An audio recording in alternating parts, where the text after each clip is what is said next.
आंदोलन को रोकने के लिए दबाने की कोशिश की जा रही है। लोगों के आधार कार्ड ये लोग मांग रहे, क्यों मांग रहे हैं? अगर कोई जंतर मंतर पर आना चाहता है इस देश का नागरिक, आधार कार्ड दिखाने की क्या जरूरत है?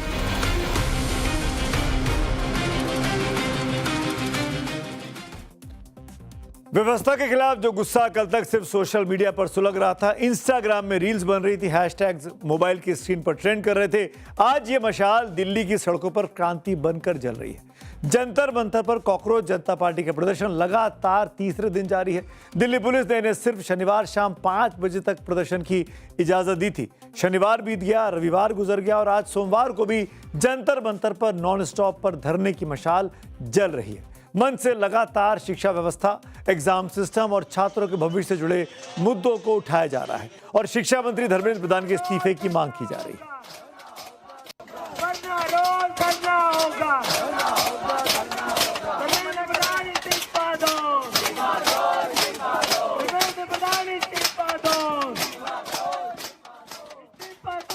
आज 5:30 बजे के करीब जंतर मंतर पर भी सुसाइड कर चुके छात्रों की याद में मोमबत्तियां जलाई गई। इसके लिए बाकायदा सोशल मीडिया पर पोस्टर जारी करके लोगों के जंतर मंतर पर पहुंचने की अपील की गई। मीडिया रिपोर्ट्स के मुताबिक नीट परीक्षा लीक होने के बाद अब तक 16 छात्रों ने अपनी जान दी है, सुसाइड किया है। 16 मई 2026 को जब से कॉकरोच जनता पार्टी बनी, शिक्षा मंत्री धर्मेंद्र प्रधान का एक सूत्रीय एजेंडा यानी उनका इस्तीफा हो, ये मांग की जा रही है। तब से लेकर आज तक एक ही मांग है, लेकिन तरीका बदल चुका है। पहले सोशल मीडिया पर एआई के जरिए युवाओं को गुस्सा फूट रहा था, लेकिन अब कॉकरोच जनता पार्टी के मंच से जंतर मंतर पर यूथ अपनी आवाज को बुलंद करने की कोशिश कर रहे हैं। शिक्षा मंत्री धर्मेंद्र प्रधान के इस्तीफे की मांग को लेकर कॉकरोच जनता पार्टी का प्रदर्शन लगातार जारी है और इस वक्त हम जंतर मंतर पर है, जहां आज जंतर मंतर पे जो दूसरा प्रदर्शन हुआ, पहले 6 जून को और दूसरा जो 20 जून से शुरू हुआ था प्रदर्शन, उसका तीसरा दिन है। हालांकि इस प्रदर्शन की परमिशन खाली शनिवार तक की थी, लेकिन अब कॉकरोच जनता पार्टी के जो नेता है या उनके कार्यकर्ता है वो अब यहाँ पे रुक गए हैं और 2 रातों से यही रुके हुआ तीसरा दिन है। और आप देखिए इस वक्त मंच पे अलग अलग एक्टिविटीज जो है वो ये कर रहे हैं। हाथ में महात्मा गांधी, भीमराव अम्बेडकर की फोटोज को लेकर, लगातार हाथ में तिरंगा लेकर। और अब तो कॉकरोच जनता पार्टी को भारतीय किसान यूनियन चड़ूनी का जो ग्रुप है, चड़ूनी साहब का, उसका भी समर्थन मिल गया है। अभिजीत दीपके ने देश के अन्नदाताओं से समर्थन की अपील की थी, जिसके बाद किसान नेता गुरनाम सिंह चड़ूनी ने बाकायदा प्रेस कॉन्फ्रेंस करके कहा कि वो हर नेक काम में युवाओं के साथ है और हम उनके समर्थक भी हैं। अगर कोई बुरे काम के विरुद्ध आवाज उठाता है, देश को बचाने के लिए कोई आवाज उठाता है, तो हम उसके साथ में हैं। हमारा नैतिक समर्थन तो सभी आंदोलनकारियों के साथ में। जंतर मंतर ऐतिहासिक जगह रही है, ऐतिहासिक जगह वो जगह रही है जो कि गवाह रहा है कि कैसे एक प्रदर्शन सत्ता के सिंहासन को हिला सकता है। याद कीजिए 4 अप्रैल 2011 का वो प्रदर्शन जब यूपीए सरकार में घोटालों के खिलाफ और जन लोकपाल बिल बनाने की मांग को लेकर पहली बार अन्ना हजारे जंतर मंतर पर धरने पर बैठे थे। यह आंदोलन 9 अप्रैल 2011 यानी 5 दिनों तक चला। अन्ना हजारे के एक आह्वान पर पूरा देश भ्रष्टाचार के खिलाफ उन दिनों सड़कों पर उतर आया था। जंतर मंतर से रामलीला मैदान पहुंचे इस आंदोलन ने भारतीय राजनीति की दिशा और दशा आने वाले वक्त में बदल कर रख दी थी, जिसकी गूंज आज भी देश की सत्ता में सुनाई देती है। आज एक बार फिर जंतर मंतर में सिस्टम के खिलाफ युवाओं के विरोध का मंच सजा हुआ है। पेपर लीक और लचर एग्जाम सिस्टम को लेकर शिक्षा मंत्री धर्मेंद्र प्रधान सवालों के घेरे में है। पहले तो सरकार प्रेशर कुकर टेक्निक्स के जरिए आंदोलन की धार को धीमा करना चाहती थी, लेकिन लगातार परमिशन दी जा रही थी। युवाओं के अंदर धधक रहे गुस्से की लपटें इतनी लाल हैं कि जिसे ठंडा करना फिलहाल किसी के लिए भी आसान नहीं लगता है। लेकिन छात्रों की आवाज़ को दबाने की बजाय उनके प्रदर्शन को इजाज़त देकर सरकार ये दिखाना चाहती है कि वो विरोध प्रदर्शनों के खिलाफ नहीं है। इसी बहाने कुछ गुस्सा शांत होगा। बात करते हैं आज की अगली कहानी की। हरे राम हरे कृष्णा। अभी अयोध्या और मथुरा से जो खबरें सामने आ रही हैं, उसे सुनकर आपको भी हरे रामा हरे कृष्णा याद आएगा। आपको बता दूं, साल 1971 में इस नाम से एक सुपर डुपर फिल्म आई थी, जिसका एक सुपरहिट डायलॉग भी था। दुनिया में सबसे बड़ा पाप है झूठ बोलना और सबसे बड़ा धोखा है भगवान के नाम पर लोगों को लूटना। आज वही डायलॉग मथुरा में कृष्ण और अयोध्या में रामलला की मंदिर में लग रहे आरोपों पर फिट बैठ रहे हैं। अयोध्या के चढ़ावा चोरी के आरोपों की यूपी सरकार द्वारा गठित एसआईटी जांच कर रही है। ऐसा दावा किया गया कुछ एक सूत्रों के द्वारा कि एक हफ्ते की जांच के बाद एसआईटी ने अपनी प्रारंभिक रिपोर्ट भी तैयार कर ली है। लेकिन जो सूत्र रिपोर्ट बनाए जाने की बात कह रहे हैं, वही सूत्र ये नहीं बता पा रहे कि एसआईटी की रिपोर्ट में है क्या, दोषी कौन निकला है, प्रभु श्री राम के नाम पर भक्तों के आस्था के चढ़ावे पर कौन कौन डाका डाल रहा था, ये छुटभैया लोग थे या बड़े बड़े लोगों का एक नेटवर्क काम कर रहा था इस हाथ सफाई के कार्यक्रम में। जब ये बातें सूत्रों से जानने की कोशिश करो, वही सूत्र जो कह रहे हैं कि प्रारंभिक रिपोर्ट तैयार हो गई है, जब ये कठिन सवाल पूछो कि भाई कौन है इसके पीछे, कैसे ये चोरी चल रही थी, क्या किया गया था, जब यही बात सूत्रों से जानने की कोशिश करो तो कोई अतिरिक्त जानकारी ये सूत्र नहीं देते। हालांकि ये स्पष्ट कर दूं कि योगी सरकार ने ट्वीट के माध्यम से ये बताया है कि अभी उसे कोई रिपोर्ट नहीं मिली है। सरकार कह रही है कि कोई रिपोर्ट नहीं मिली है। हालांकि पहले शुरुआती रिपोर्ट को एसआईटी ने अभी मुख्यमंत्री योगी आदित्यनाथ को सौंपी नहीं है, लेकिन सूत्रों की माने तो अपने इन हफ्तों से एसआईटी टीम ने 60 घंटे से अधिक की मैराथन जांच इस एक हफ्ते में पूरी की है। जांच में करीब 150 लोगों के संदिग्धों के नाम सामने आए। रिपोर्ट पेश होने के बाद इनमें से 2 दर्जन से अधिक लोगों पर फौरी एक्शन भी हो सकता है। इतना ही नहीं, अब आगे राम मंदिर में चढ़ावे में कोई सेंध ना लग पाए, इसके लिए एसआईटी ने व्यवस्था में बड़े सुझाव भी दिए हैं, ये भी सूत्र बता रहे हैं। लेकिन इस बीच अब मथुरा के श्री कृष्ण जन्मभूमि मंदिर में भी चढ़ावे की एसआईटी जांच की मांग की जा रही है। बैंक की ओर से पैसों की गिनती में शामिल टीम को बदला गया है। यानी आज की तारीख में राम और कृष्ण दोनों के मंदिर से जुड़े ट्रस्ट सवालों के घेरे में है। मथुरा में श्री कृष्ण जन्मभूमि को लेकर दिनेश फलहारी बाबा ने मुख्यमंत्री योगी आदित्यनाथ को खून से एक चिट्ठी लिखी है। खून से पत्र लिखकर मुख्यमंत्री योगी से जांच की मांग की गई है। आरोप इतने गंभीर हैं कि अगर सच निकले तो श्रद्धा भी शर्मिंदा हो जाए।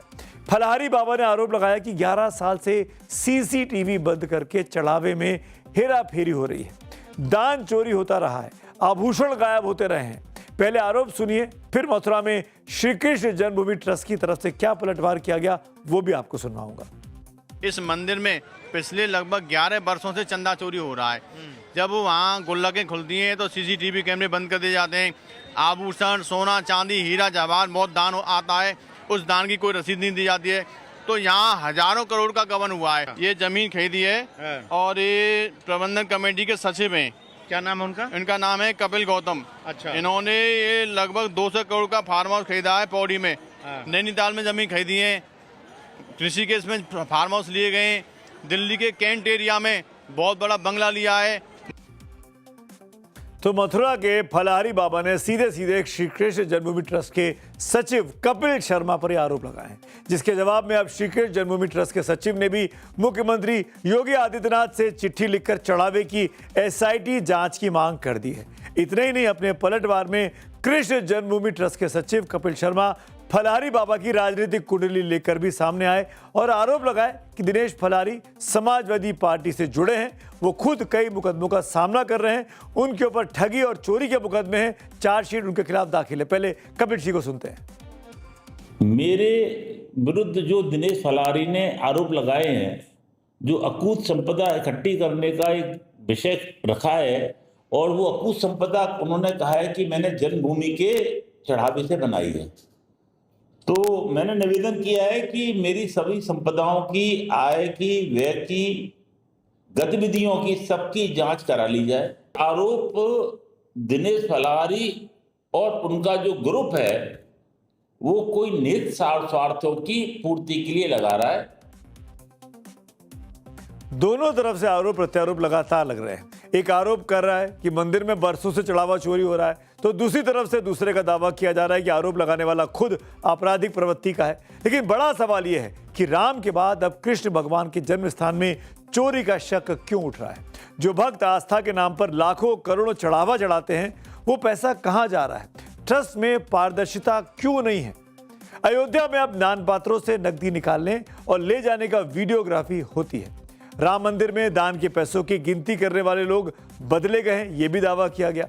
बैंक की ओर से पैसों की गिनती में शामिल टीम को बदला जा सकता है, ये भी कहा जा रहा है, लेकिन औपचारिक तौर पर कुछ भी चीज़ सामने नहीं आई है। ये मैं बात अयोध्या की कर रहा हूँ इस वक्त, ये मथुरा की बात नहीं है। एसआईटी की जांच के बाद जो बड़ा बदलाव की अयोध्या से खबर आ रही है उसमें है ये बातें।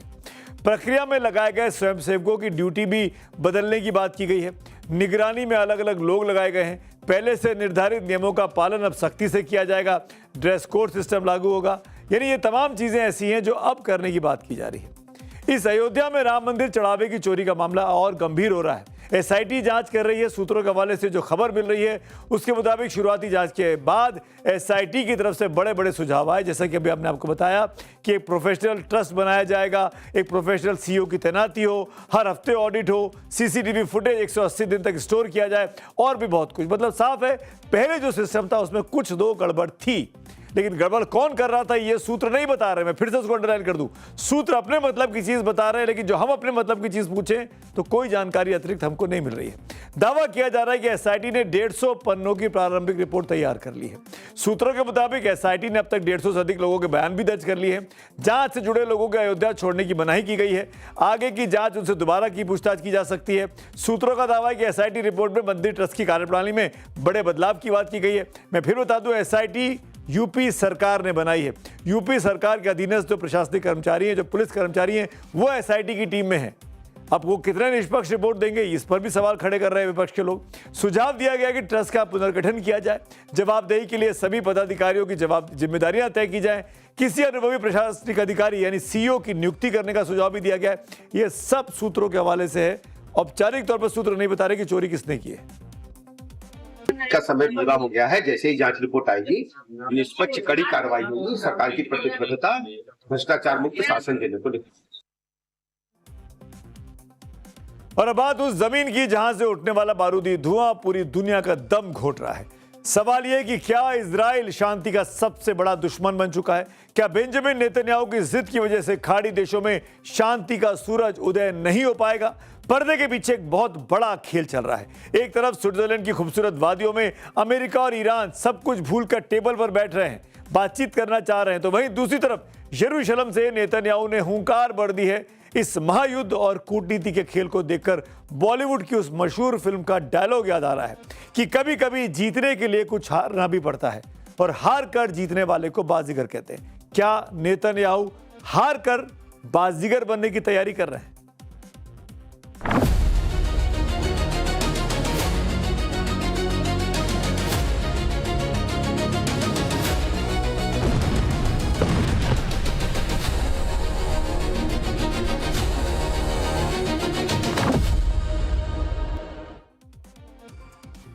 इस बीच एक बड़ी खबर आ रही है। स्विट्जरलैंड में चल रही बातचीत के बीच अमेरिका ने एक बहुत बड़ी कूटनीतिक जीत का दावा किया। अमेरिका का दावा है, अमेरिकी उपराष्ट्रपति जेडी वेंस ने ऐलान किया है कि ईरान अपने देश में अंतर्राष्ट्रीय परमाणु ऊर्जा एजेंसी यानी IAEA के इंस्पेक्टर्स की वापसी के लिए राजी हो गया। यानी IAEA के लोग जाकर अमेरिका के लोग जाकर ईरान में अब छानबीन कर सकते हैं कि उसके पास यूरेनियम है कि नहीं है।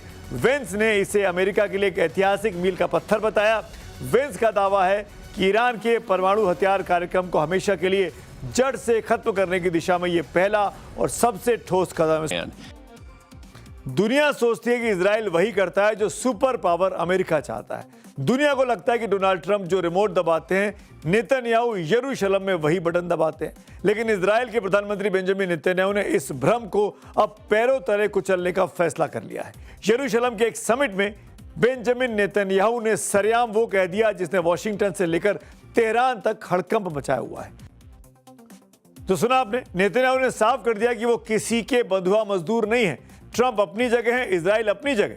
लेकिन बात सिर्फ इतनी नहीं है। नेतन्याहू ने सिर्फ बयान नहीं दिया बल्कि लेबनान से लेकर सीरिया तक नया चक्रव्यूह रच दिया है। इजराइल ने साफ कर दिया है कि वो अपनी जमीन की रक्षा के लिए किसी भी हद तक जाएगा।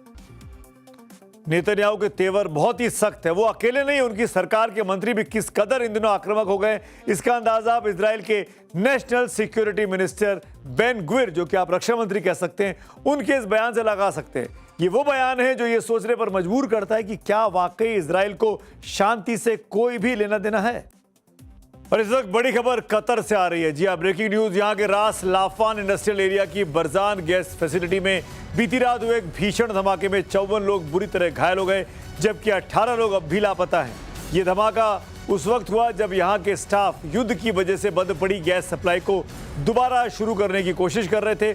अमेरिका और ईरान के बीच शांति वार्ता के बाद कतर ने अपना गैस एक्सपोर्ट फिर से शुरू करने का फैसला लिया था, तभी यह भयानक विस्फोट हुआ। कतर मध्यस्थता भी कर रहा है अमेरिका और ईरान के बीच। ब्लास्ट क्यों और कैसे हुआ, इसकी जांच अब चल रही है। तनाव के बीच भी समंदर का सच क्या है, ये भी आपको जानना जरूरी है। एक डेटा के मुताबिक ईरान की धमकियों के बावजूद कतर के 4 LNG टैंकर होर्मुज के रास्ते खाड़ी में दाखिल हुए हैं। अमेरिकी सेटकॉम का दावा है कि अकेले शनिवार को 55 जहाज यहां से गुजरे, जिनमें 1.7 करोड़ बैरल से अधिक तेल था। यानी जंग अपनी जगह और बिजनेस अपनी जगह। इस पूरी नूरा कुश्ती के बीच एक ऐसी खबर आई है जो चौंकाती है। दावा है कि पाकिस्तान और कतर की मध्यस्थता रंग लेकर आ रही है। ईरान के विदेश मंत्री अब्बास अराक्ची ने दावा किया है कि स्विट्जरलैंड की मीटिंग से एक बहुत बड़ा ब्रेक थ्रू निकला है। दोनों देश 60 दिन के रोड मैप पर सहमत हुए हैं। ईरान के विदेश मंत्री के मुताबिक जो समझौता हुआ है उसके तहत लेबनान में जंग खत्म करने के लिए एक डी कॉन्फ्लिक्शन सेल बनेगा, लेकिन उसके लिए क्या इजराइल मानेगा, इसी को तो दिक्कत है नेतन्याहू को। ईरान के तेल और पेट्रोकेमिकल एक्सपोर्ट्स की पाबंदियां हटेंगी। विदेशों में फंसी ईरान की 57,000 करोड़ की संपत्ति का हिस्सा जारी होगा और ईरान के लिए एक बड़ा पुनर्निर्माण पैकेज भी शुरू किया जाएगा। यानी ईरान को दोबारा अंतर्राष्ट्रीय मानचित्र में प्रतिष्ठा दिलाई जाएगी। स्विट्जरलैंड में कतर और पाकिस्तान की मध्यस्थता से कागजों पर शांति का रोड मैप तो बन गया। ईरान को लगता है कि वो प्रतिबंध हटवाकर इस खेल का बाजीगर बन जाएगा। अमेरिका को लगता है कि वो ईरान को परमाणु हथियार से दूर रखकर बाजी मार लेगा, लेकिन असली पेच यरूशलेम में फंसा हुआ है। बीबी यानी बेंजामिन नेतन्याहू साफ कह चुके हैं कि जब तक वो चाहेंगे उनकी सेना लेबनान में रहेगी। वो ईरान को घुटनों पर देखना चाहते हैं। ऐसे में सवाल बिल्कुल साफ है, अगर अमेरिका और ईरान इस समझौते को मान भी लें तो क्या नेतन्याहू इस शांति समझौते को लंबा टिकने देंगे, या फिर अपनी जिद के लिए वो इस पूरे शांति पैकेज को बारूद के ढेर से उड़ा देंगे। खाड़ी में शांति की राह में असली रोड़ा कौन है, यह फैसला अब दुनिया को करना है और देखना है बीबी के अगले कदम को। इस वक्त एक और बड़ी खबर ईरान की राजधानी तेहरान से आ रही है। ईरान के सर्वोच्च नेता रहे अयतुल्ला अली खमेनेई का अंतिम संस्कार अब 4 जुलाई से शुरू होगा। युद्ध के भारी तनाव के कारण इस कार्यक्रम को कई बार टालना पड़ा था, लेकिन अब तैयारियां पूरी कर ली गई हैं। 8 जुलाई को इराक के पवित्र शहर नजफ और करबला में भी अयतुल्ला खमेनेई को खास श्रद्धांजलि दी जाएगी। शिया समुदाय में खमेनेई के गहरे धार्मिक और सियासी रसूख को देखते हुए इन कार्यक्रमों में जन सैलाब उमड़ने की उम्मीद है। खमेनेई की 28 फरवरी को उस वक्त हत्या कर दी गई थी जब तेहरान में उनके घर पर अमेरिका और इजराइल ने जॉइंट एयर स्ट्राइक किया था। हमले का वो युद्ध का पहला दिन था। बड़ी खबर इस वक्त ब्रिटेन से भी आज आई है। ब्रिटिश प्रधानमंत्री कीर स्टारमर ने प्रधानमंत्री और सत्तारूढ़ लेबर पार्टी के लीडर के पद से इस्तीफा दे दिया है। लगातार उनकी लोकप्रियता घटी है। स्टारमर का इस्तीफा ऐसे समय में आया है जब लेबर पार्टी के भीतर उनकी लीडरशिप को लेकर लंबे समय से असंतोष बढ़ रहा था। लेबर पार्टी के 400 सांसदों में से 100 से ज्यादा एमपीज ने अपनी सरकार के खिलाफ मोर्चा खोल दिया था। इस्तीफे का ऐलान करते हुए स्टारमर ने कहा कि लेबर पार्टी मिड जुलाई तक अपना नया नेता चुन लेगी। नए पीएम के दावेदारों की बात करें तो स्टारमर के खिलाफ रहे एंडी बर्नहम ने लेबर पार्टी के नेता और प्रधानमंत्री पद के लिए अपनी दावेदारी पेश की है। इनके अलावा एंजेला रेनर, येवेट कूपर और वेस स्ट्रिंग के नाम भी संभावित दावेदारों में गिने जा रहे हैं। स्टारमर पिछले 10 साल में कार्यकाल पूरा होने से पहले पद छोड़ने वाले 5वें प्रधानमंत्री होंगे। 2019 के बाद से ब्रिटेन में किसी भी व्यक्ति ने अपना कार्यकाल पूरा नहीं किया है। कार्यक्रम के आखिर में आ गया हूं, बात करूंगा पब्लिक व्यूज की, जो हमारा सबसे इंपॉर्टेंट सेगमेंट है। राम मंदिर पर शांतनु गोस्वामी लिखते हैं, कैसा राम राज्य है ये, जहां राम के नाम पर दिया गया दान ही सुरक्षित नहीं है। जिस मंदिर में 1 रुपए का सिक्का नहीं जा सकता, वहां से सोने चांदी बाहर निकाल लिए गए। पब्लिक व्यू नेतन्याहू के बारे में माधुरी जी का है। नेतन्याहू के लिए ये चेकमेट है, जहां देश का भविष्य और अपनी कुर्सी के बीच फंस गए हैं और अपनी कुर्सी बचाने के लिए पूरे देश को दांव पर लगाए हुए हैं। इन्हीं पब्लिक सेंटिमेंट्स के साथ आज वक्त हो गया है चक्रव्यूह से आपसे विदा लेने का। तब तक कल तक के लिए शुभ रात्रि।